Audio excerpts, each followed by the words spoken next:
know him from the television series The Wire. You may know him from the movie Creed. You may also know him from, of course, the recent movie that I saw, Nomads, with Tika Sumpter.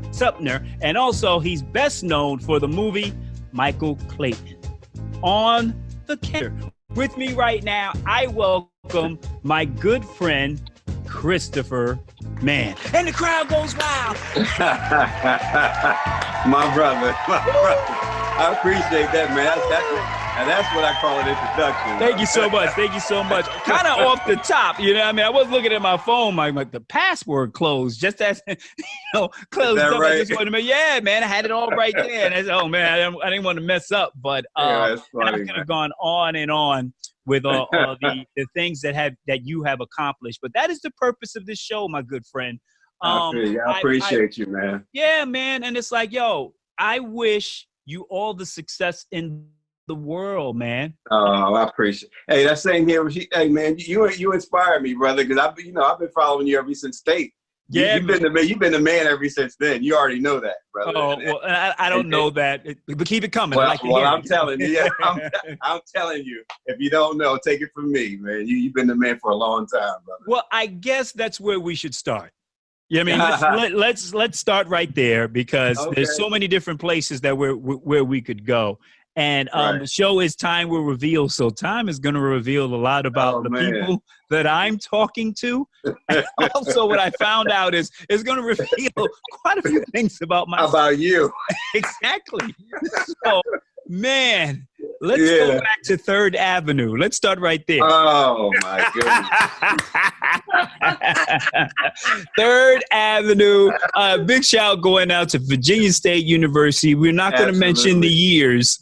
No. See, and he gets it. He understands that because he's a thespian. You know what I mean? You don't want to put those years out there, but big shout. A couple years ago anyway. But I know, exactly. Yeah. But Virginia State University is where me and this gentleman here, that's where we met. We had a great time together, being creative beings. Yes, we had a ball. What are some of your vivid memories of Virginia State University, C-Man? Well, you know what? I think, and I'm sure you're going to agree with me, the talent shows.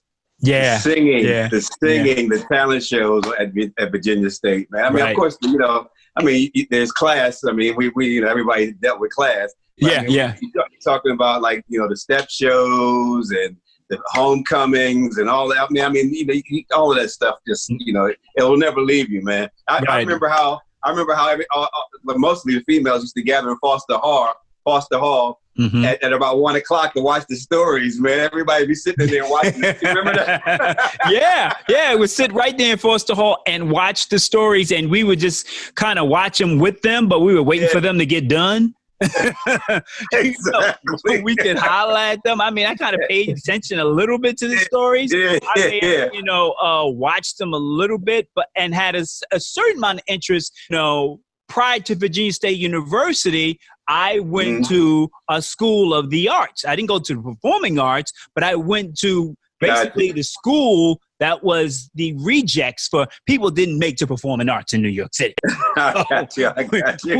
We all went there because we didn't make it. There's a lot of politics getting into performing arts. You know what I mean? So, I'm sure. There was a lot of politics, and I didn't know anybody. So I didn't get into coming to state and having that love for theater. I possess that, and I think the kindred spirits between us, your love for acting, and even at that time, I didn't know, but we had a love for music.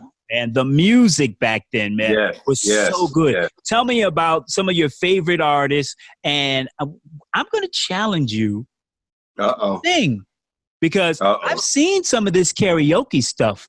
Yeah, I seen you online, but we're gonna put C-Man on the spot. He's gonna have to dig in the crates and pull out some of this karaoke stuff. But what are some of the artists that inspire you so much? I know, but I got to ask the question because you're from the area, man. Yeah, right. So I mean, right off the bat, from the time I was 6, 7 years old, it was the Stylistics and the Delphonics, the Intruders. You go into the Whispers, the Manhattans, I mean, dude, Enchantment. I mean, by the time we got to high school, you know, it was a few more groups that were coming in that were you know, had that same flavor and that same soulful music, man. It meant something, though. You know what I mean? It was really good. Blue Magic. Can't forget Blue Magic, you know. Mm-hmm. And Blue Denim, of course. Blue Denim. Oh, well, Blue Denim. Oh, Blue man. Denim took the cake. Now, for those that don't know, Blue Denim was the group that we used to perform together and challenge some. I mean, we all know Damian Hall went to Virginia State. You know, right. Guys, so we used to battle against him, you know, and others. But what was it about the times where we performed that you remember the most? Or even not on stage, maybe outside, standing in front of the cafeteria. Oh yeah. On Third Avenue. Yeah, I mean, just working out those harmonies, man. You know what I mean? And then fighting over who wanted to be the lead on the next one and all that kind of stuff. Man. Right. I tried to find a key that I would sound decent in. You know what I mean? Because I can carry a tune. Some brothers can't even carry a bag, but I can carry a tune. You were there, brother. You were in the pocket. Yeah, I just stayed right where I knew I could be, because then I was also rapping. You know what I mean? Oh, now hold up. Now when you were talking about somebody's strong point, brother, man. I remember. We could be in a crowd of people, and Ice-T would get out there, man, and run off the top of his head and throw everybody's name in that rap and not miss a beat. Oh, dude, man. used to blow me away. I loved it, man. I don't have those skills anymore. I don't have them. I don't have them anymore. I don't know where that. But I think the influence was my brothers. You know what I mean? Rush, Imperial, all of those cats. And we had our battles, the gym jams, the pub parties. Oh yeah, definitely. Yeah. And you know, those parties would lead us to having those what was it called? The Delta Star Search competitions. Right now, I want to take a look. Wow. I want to take a look at, because I want them to see that you can sing. So right now, I'm going to play one of your karaoke clips. I'm not even going to tell you which one I'm going to play. I'm just going to drop it right here on 100 Hip Hop and R&B FM.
Hip-hop and R&B.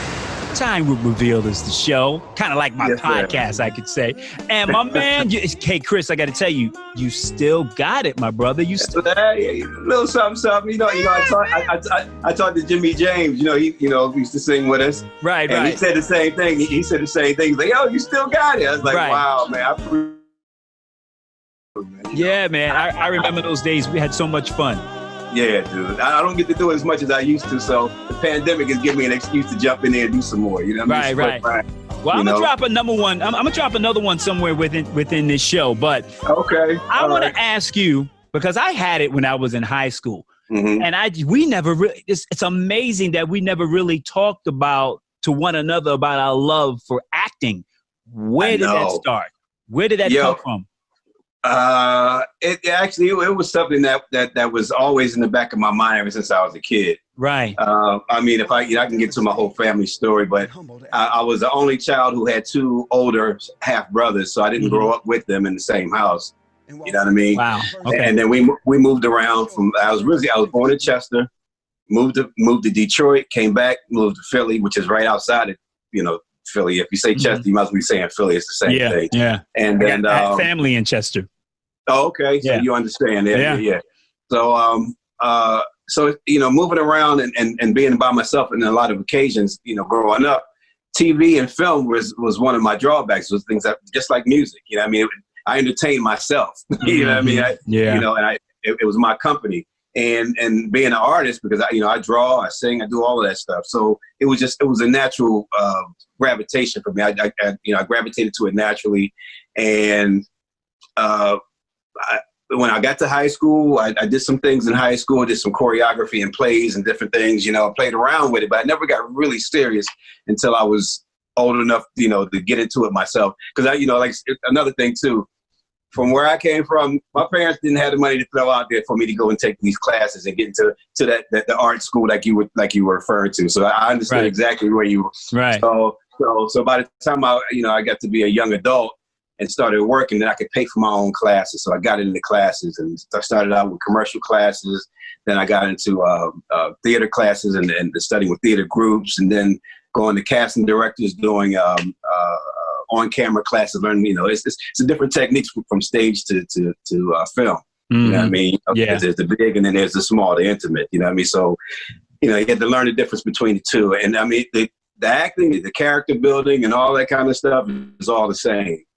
But the mediums are different in how you project and the way you play to.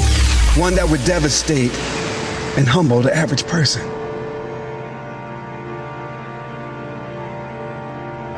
And while facing his adversities, he showed courage and strength that should be an inspiration to everyone here.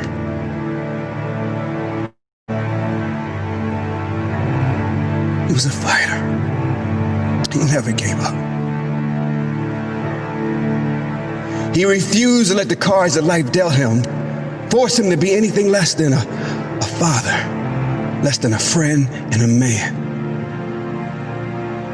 Michael Raymond Clayton, born September 9, 1959, St. Joseph's Hospital, Bronx, New York. Father is NYPD patrolman Raymond Xavier Clayton. Mother, Alice Mary Clayton. Graduates Washingtonville Central High School, Orange County, New York in 1977. He was mostly just quiet. I heard him moving around. I gave him another pill about 15 minutes ago. You took it? Deal's a deal, right? Super job, Ellison. So you get to New York, you need tickets to the game or anything, you let me know. I'll do that for sure.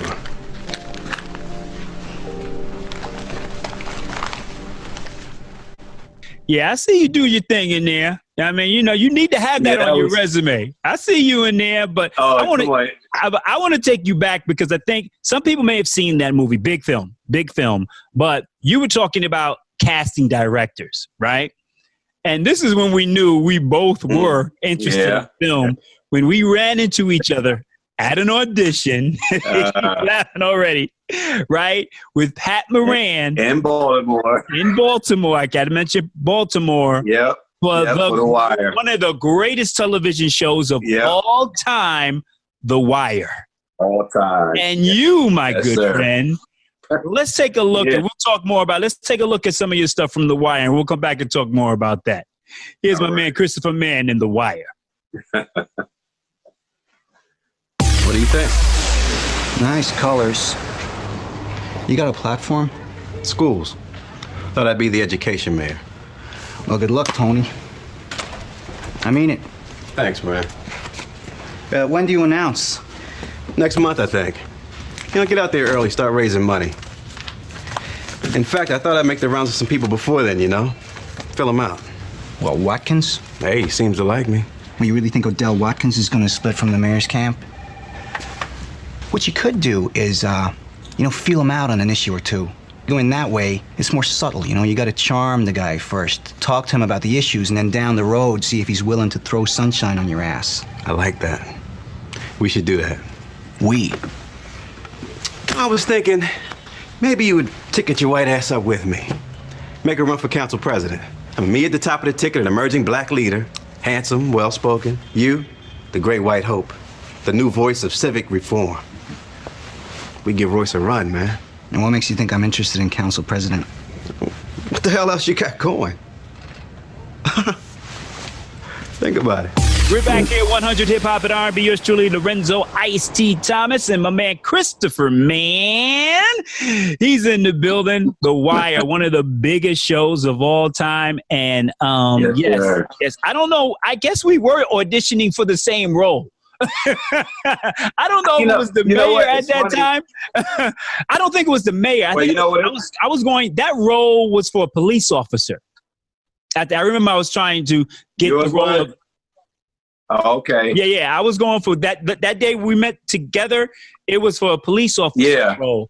And I remember Pat Moran coming to me later on and saying, as you could probably see right now, Lorenzo, you're good when you lock in, but remember, on television, you have to make it smaller. So you're so big for the camera, which is great for theater, where most of my training came from theater. But when you get in there, when you get in that camera and it's right up on you, those movements have to be right. They have to be subtle. And that's something that you've perfected, my brother. Talk a little bit about that, man. And the importance of being able, because you said something about it later. It's basically you're trained and you got to know when to switch it on and switch it off. Yeah. Well, for film and TV, it's always on. I mean, you everything is really small, man. I mean, most people, and that's where a lot of theater actors have trouble crossing over. Yeah. I mean, the ones who can do it, they have great careers. They go back and forth like it's no tomorrow. Like Denzel can do that. Right. There's quite a few other actors that I know who can actually do that, which is a great thing. But I was drawn to. I know, for me, I know it's really weird for me. I always say like film and TV acting reminds me of like a regular 9 to 5 because everybody's got a job on the set. You know what I mean? You got your crew members, you got the hair and the makeup people, and you got the script supervisor, the director, first AD, everybody's working. You know what I mean? So where like on stage, you got your director and everybody's out. All the actors are collaborating together to get this play together, but on the set, everybody's working, and it's like, okay, stop, because you stop and start over again. It's really like work, you know what I mean? So, and I worked 19 years for a company, you know what I mean? So I had that kind of ingrained in me, that kind of, repetitious work.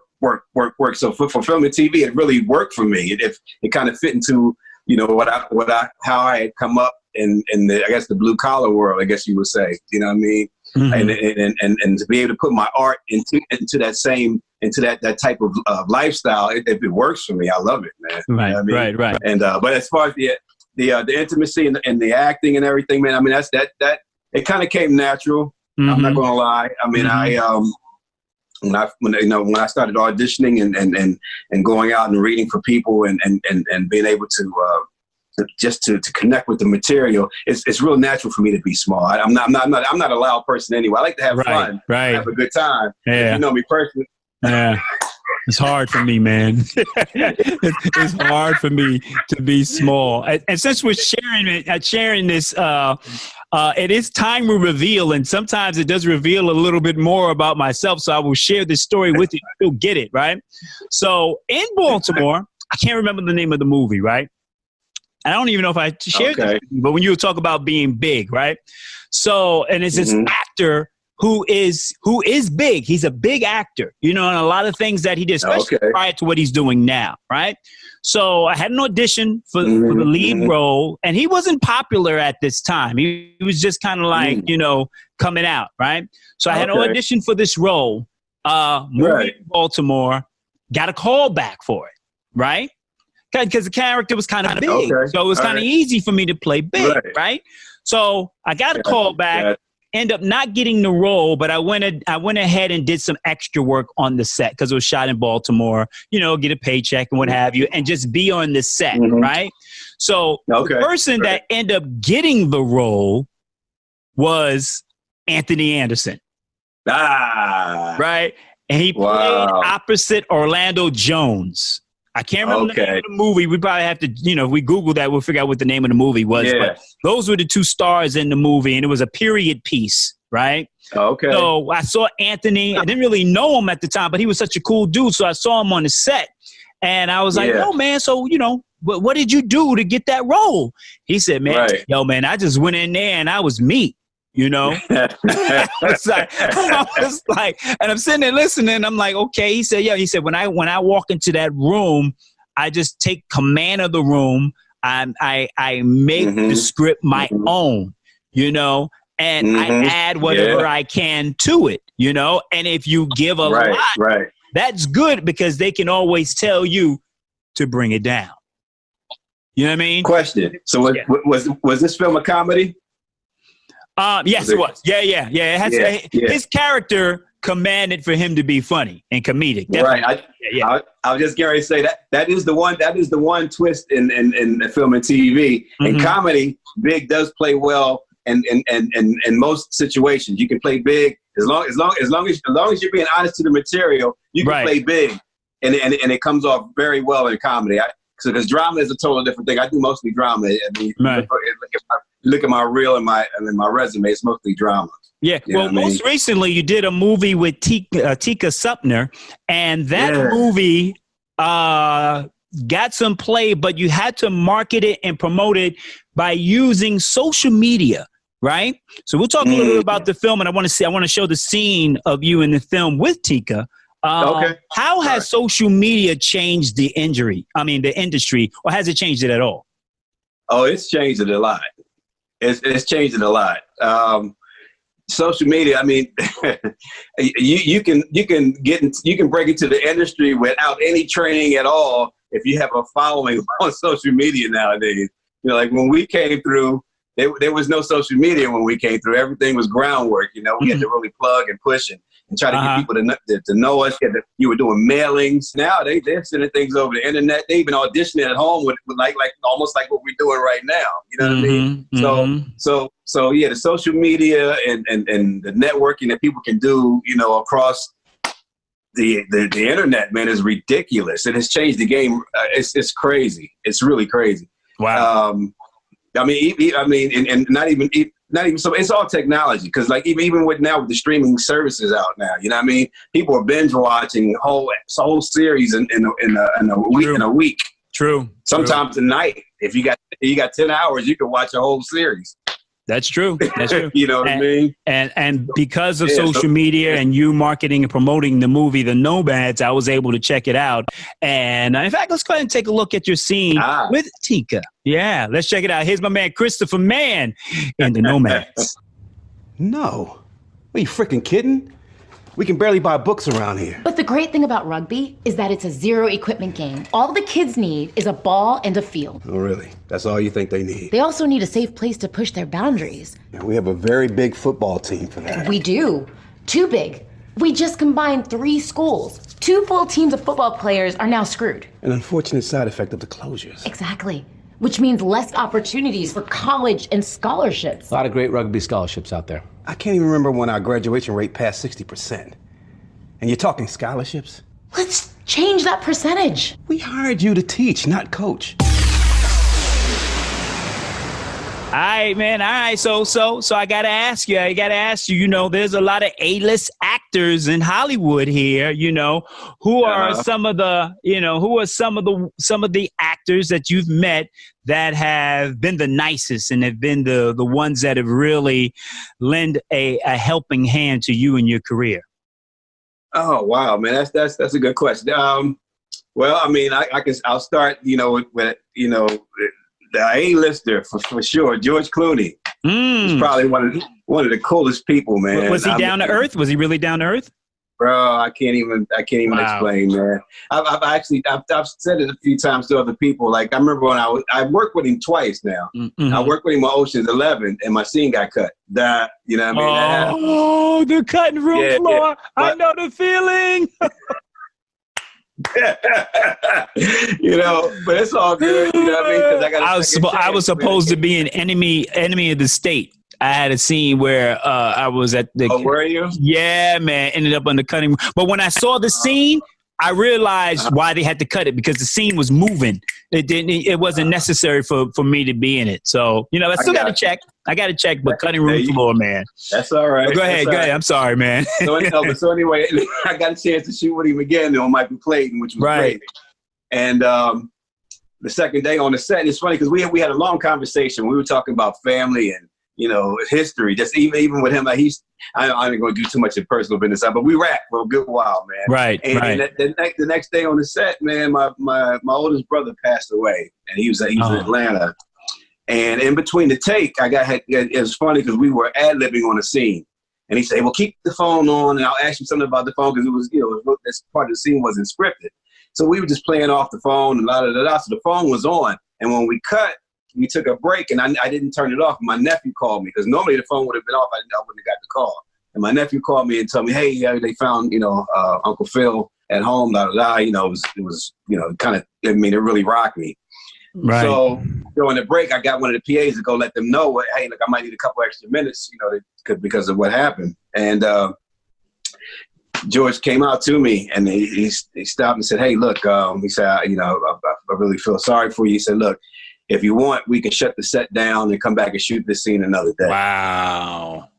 Yeah. Wow. Bro, I mean, yeah, what else can you say to that? You understand what I'm saying? I mean, nobody, yeah. So mad props to George Clooney, man. I'm serious. Now what year? Tony Gilroy as well, the director. Okay. What year was Michael Clayton? Yeah.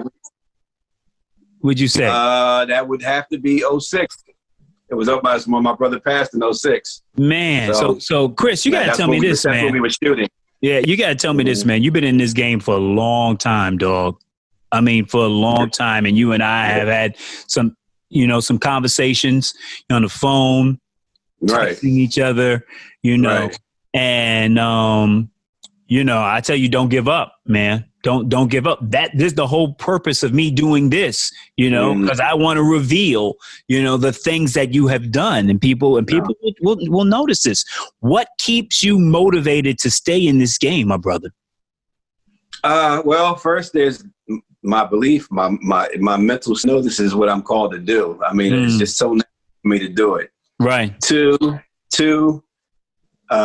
I was raising kids during this time, and in fact, my youngest will be 21 this year. Mm-hmm. And regardless of how hard it's been, and it's been hard, I don't want them to see me quit. I don't want them to take on the attitude of, okay, I can quit whenever things get too tough. Right. So I stay out. That's another reason. That's more fuel that goes into my engine that keeps me moving. Mm-hmm. And like I said, this my belief. My wife, man, what a support system, man. I mean, she's been with me. There have been times when I've been like really on the edge of saying, okay, I'm jumping off of this train, man. I'm tired of riding it. And she says, no. You know what I mean? She'll smack me around. Hey, come on, brother, wake up now. You got it. And the one thing I can do is trust her. You know what I mean? Right. If I didn't have it, I would know that I didn't have it. Well, we both know how important it is to have a strong woman by your side, man. Man, so, brother. I've got my wife and I've got my daughter, and let me tell you, man, these are happy times considering what we're going through right now. Preparation is so important, and being prepared for whatever, living beneath your means, you know what I mean? And doing whatever you have to do to survive, and I mean, you're from Philly, you a fighter, dog. You gonna fight. Yeah. Come on, dog. Come on, man. And speaking of fighting, we're gonna take a look at this clip that Rocky. Yeah, man. You were in Creed.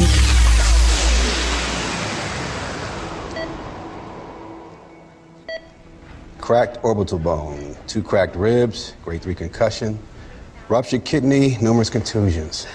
Oh. Ruptured kidney, is that? His injuries will heal with rest and time, including the kidney. Now, we shouldn't have to resort to surgery, but we will need to keep him here for at least 48 hours, as a precaution.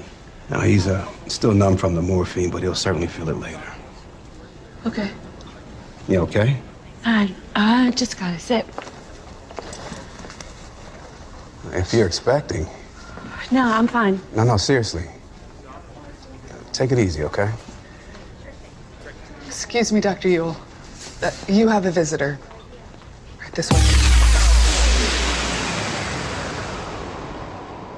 All right, we're back here. Time will reveal my man, Christopher Mann. Why do I keep saying my man, Christopher Mann? I think I like the way that rolls. You know what I mean? So, this is the show. Time will reveal. And of course, that was a clip of Chris in the movie Creed 2, and I know we talked before about being able to, because when I saw that on your reel, I thought about, as the actor, where did you have to go in order to understand the vocabulary of a doctor? Because they've got, terminology that we don't say every day. So, was there a lot of that in there? I'm not sure, but, you had to go to a different place for playing a doctor in this role. Yeah. Actually, fortunately enough, I've actually played maybe 2 or 3 doctors before this. And you played a psychiatrist in one film, right? Yeah. With the lady with the PSD or something like that? Right. Well, yeah. Well, it's a long story behind that. But yeah, I did study for that. I actually didn't get a chance to shoot it. It's a long story behind that one, though, man. It's a long story. Okay. But yeah, but Those Who Kill was a series that was running on. I think that was a Netflix series too, and I played a doctor on there. So I've had to do it, and dude, let me tell you, yeah. Yeah. Oh yeah. Different. If it's above your. Yeah, it's above your pay grade, but you got to learn it. You understand what I'm saying? Right, That's 8 to 12 years of studying, brother. That you got to try to pretend like you understand it and fall right in and have that bedside manner and the whole nine, man. It's work, brother. Yeah, it's work. I can imagine. Really so are you finding it? Because it seems as if, you've been in the game for quite some time, and you did the movie with Tika Supner, and then you've had, Creed 2. Are you finding it easier to find work nowadays? That's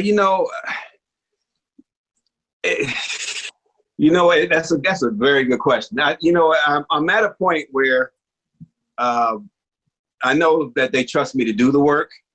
But I think I'm at a place now where they're steady workers, that the go-tos, okay, and work on that level. There has to be a gap, opening for you, because these people working steadily. Most actors will work until they're in a wheelchair and the whole nine. They will work forever. So once you get to a level where you're actually trying to break through, where the steady work is. Because what happens is a lot of times when I audition now, I'm auditioning for roles that have an offer out for the people that you normally see all the time, the quote unquote actors you see all the time. So unless they turn those roles down, most of the time those auditions are just routine to make sure they got somebody that can fill in the space in case they don't get one of the offer onlys to take the role. And that's yeah. It's interesting you say that, because when you were talking, it kind of reminded me of a couple of auditions that I had, and a role here or two, and some films that I was in, but some roles I didn't get because of my height. Because I was too tall for the rest of the people and that were in the scene. So therefore, I would come across as if I'm overpowering them because of me being tall. Even though I'm slim, I'm tall, and if the actor is 5'4" and they're the lead with power, I'm not going to get the role. I know a couple of times casting directors say, "Hey, you're not going to get it because you're a little too tall." Do you find that that's an issue, or do you find that, because we know in the 90s, Wesley Snipes was like killing it, the dark-skinned brothers had their run, and then the light-skinned brothers had their run. So do you feel as if there is some type of prejudice in the industry where it comes to getting roles or getting cast for roles, to whereas complexion is what matters? I talked about height, but now is it because of your complexion? You're too light, you're too dark, you're not dark enough? What is the industry saying in reference to that? Well, it is that's that. I mean, it's all speculation on my end because I'm not in the room when they're talking. I don't know what they're thinking or what they're saying. Right. But I do. It's funny you mentioned that the light-skinned brothers had their turn, but I don't really recall a time where everywhere you looked up, it was a lot of light-skinned brothers getting work. I mean, I try to go back. I try to go back in history. I mean, I know Sidney. That might be my musical brain. That might be my musical brain kicking in. With Albie Shore and Christopher Williams. It was hot. You know what I'm saying? Yeah. Right, the barge and all of them. Yeah. I think a lot of people get the music industry mixed up with the acting industry, and I don't think it's ever been quite like that. I mean, like I said, you can go back to Sidney Poitier, Bill Cosby. I mean, you could just run through a long list of actors who were not really light-skinned that were working for a long time. Maybe Harry Belafonte was maybe the lightest one, or and of course, he or James Earl Jones. Well, that's what I said. Those two early on, and then not Sidney Poitier, but Harry Belafonte gave up his career for civil rights. Right. You know what I mean? Once he started on the civil rights thing, he pretty much got blackballed, and he just stepped back and just fought for civil rights, which was an honorable thing, man. I mean, he's there's mad respect for Harry Belafonte, man. So anyway, I do think the industry doesn't know how to deal with light-skinned men. Because I think the ladies do have a little easier time getting work than we do. And when it comes to complexion, light-skinned females, they do seem to get a lot more work than the males do. Right. I mean, like, you think about the Cosby Show. See, the Cosby Show was Bill Cosby and Malcolm Jamal Warner, but all the daughters were light-skinned. Except for the youngest daughter, you know what I mean? Rudy, right. Pulliam. Yeah, I'm just saying, you know what I mean? If you look at a lot of shows, you see that. You'll see, a brown complected husband with a lighter complected wife. I mean, you see it all the time. Right. You see it all the time. You know what I mean? So. And it's funny because now when you watch a lot of television commercials, you'll see a lot of interracial couples. In these commercials. It's interesting, but you played a role in this movie, Loving, that talked a lot about race. We want to take a look at a clip right here. You know how I feel about your scene in Loving, man. And with you had quite a few scenes, but there's one of them that I love. Let's take a look at Christopher Mann in Loving. Thank you.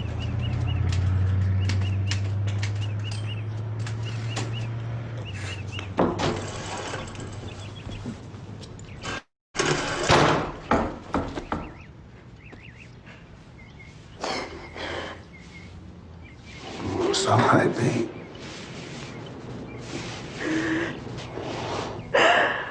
All right.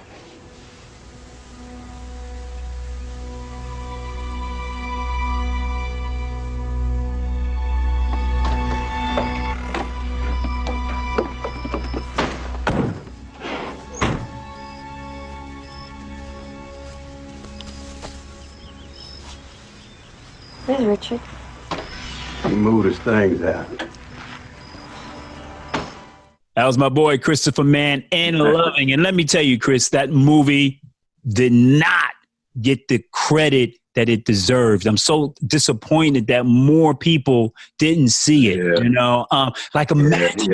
Imagine if it would have come out on Netflix while we were going through this pandemic. Oh my goodness. Yeah. Imagine even if it was on Netflix right now. I don't know. We got to check. We might need to pull that up. I think it's still on Amazon. I think I forgot how much it is. You got to rent it, but I think it's still on Amazon. Right. Yeah. Well, tell me what it was like playing. It's an amazing film, man. Yeah, well, tell me what it was like playing in that movie, my brother. Oh man, that was great. That was a great experience, man. I mean, that was, it's funny. A lot of times, like we talk about the auditioning process and the struggle and the waiting to get the part. Sometimes when parts are meant for you, you can't walk away from them. And that was one. That was one of them. I couldn't walk away from it because originally the way it was brought to me was it was a low budget independent film. It's like, and it's shooting in Virginia. You might have to drive down. So I was like, well, I'm gonna lose money on that one. So I don't know if I wasn't really interested at first. Really? Wow. Okay. Because I didn't know anything about it. They said it was low budget. So I'm thinking, talking about $125 a day. I got to drive all the way to Virginia and back and forth and burn my gas and everything. I'm going to lose out. I mean, so it's like sometimes you want the credit and you want to do the work, but if it's going to put you in the hole and you got a family at home, you got to try to pay the bills on you. That's right. That's right. It may not be worth me doing this job. So anyway. my agent called me and said, "Hey, look, they want you to put yourself on tape." You know, and they don't, because at first they wanted me to come to Virginia. I was like, I'm not going to do that. They said, "Well," I said, "All right, I'll put myself on tape." They got back to her and said, they loved you. They want to know if you would come to Virginia for a callback. Mm-hmm. So I'm like, oh man, but it's still, and I just for the callback, right? Low budget. Is it still low budget? I was like, she said, yeah. I was like, so she said, well, they said that you could they'll do a Skype callback with you and you can read with them on Skype. Okay. So, okay. Right. All right. So, but here's the crazy part, right? So, I'm thinking to myself, okay, well, who are these people? So I it's the internet. Let me go on the internet and see if I can find anything out about this project. So I go on IMDb and find out that the movie was supposed to have been done, maybe a year or so before that. Mm-hmm. And originally, Scorsese's name was on it. Wow. So I'm like, wait a minute. Oh. I said, hold on. So I said, wait a minute. This is a low budget. You know what I mean? So then I look up Jeff Nichols and I saw some of his stuff. I said, this dude this is an accomplished director. I was like, wait a minute, hold on, something's not right here. So I'm tripping out. So now I got to do the callback. So now I'm like, okay, I got to blow this away now because this could be opportunity. You know what I mean? This is not just a low budget piece that you might not ever see any daylight. So I'm like, okay. So I do the read for him, and he says, hey, yeah, I think you'd be great with us, man. Only thing we want you to do now, if you don't mind coming down, so we can meet you in person. So I almost jumped in the car right after. Right. You know what I mean? I had to play it cool. Oh yeah, I think I could do that. Okay, I played it. So I went down, and when I got there, Ruth Negga had just flown in from England. She was there. I met her. And met Jeff and a couple of the cast members, man, and from me, because originally I wasn't going to do it. They wanted me to come down. I didn't want to go down. You know what I mean? But it came to me, and it wouldn't leave until the thing was done. I mean, so some things are meant for you, man. Right. Regardless. Yeah. I mean, well, I definitely enjoyed the movie. I watched it. I'm supporting you, brother, all the time. What do you got coming up next, man? Okay. Can I say it? I guess I can. Yeah. If you can't, don't worry about it. I understand. I get it.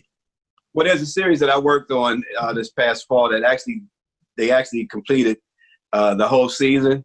Okay. And I'm not sure if I can mention the name. I'll tell you this. I know they're coming on. They're going to be on. I just read it online. Oh, it's actually, yeah, I can tell you. It's called the Right Stuff. I forgot because I just saw some articles online that they're going to. Is Vanessa Williams in it? The Right Stuff? Mm-hmm. No. Okay, all right. Wishful thinking. No. If you could play opposite of Vanessa Williams. Oh, I know your wife is around. Sorry. Calm yourself. Yeah, man. Well, listen, my brother. Man, it's been a pleasure talking to you. And, man, I appreciate you having me. Man, I'm so glad that we've linked up and we've been communicating more over the past year or so. So, man, That's right. When you're brothers, it doesn't matter how long you may not, communicate. You can pick up right where you left off. You know what I mean? Absolutely. All right, but you're going to have to leave us with a song. So let's check out my man. And if you don't know my man's work, Christopher Mann goes to his IMDb page. He gets work. He's got credits. He's got credits like crazy. Check him out. He's going to leave us with some karaoke. All right. Until next time, Christopher Mann. I'm Lorenzo Thomas, 100 Hip Hop and R&B FM. The show is Time Will Reveal. Until next time. Take us away, Chris. You got it.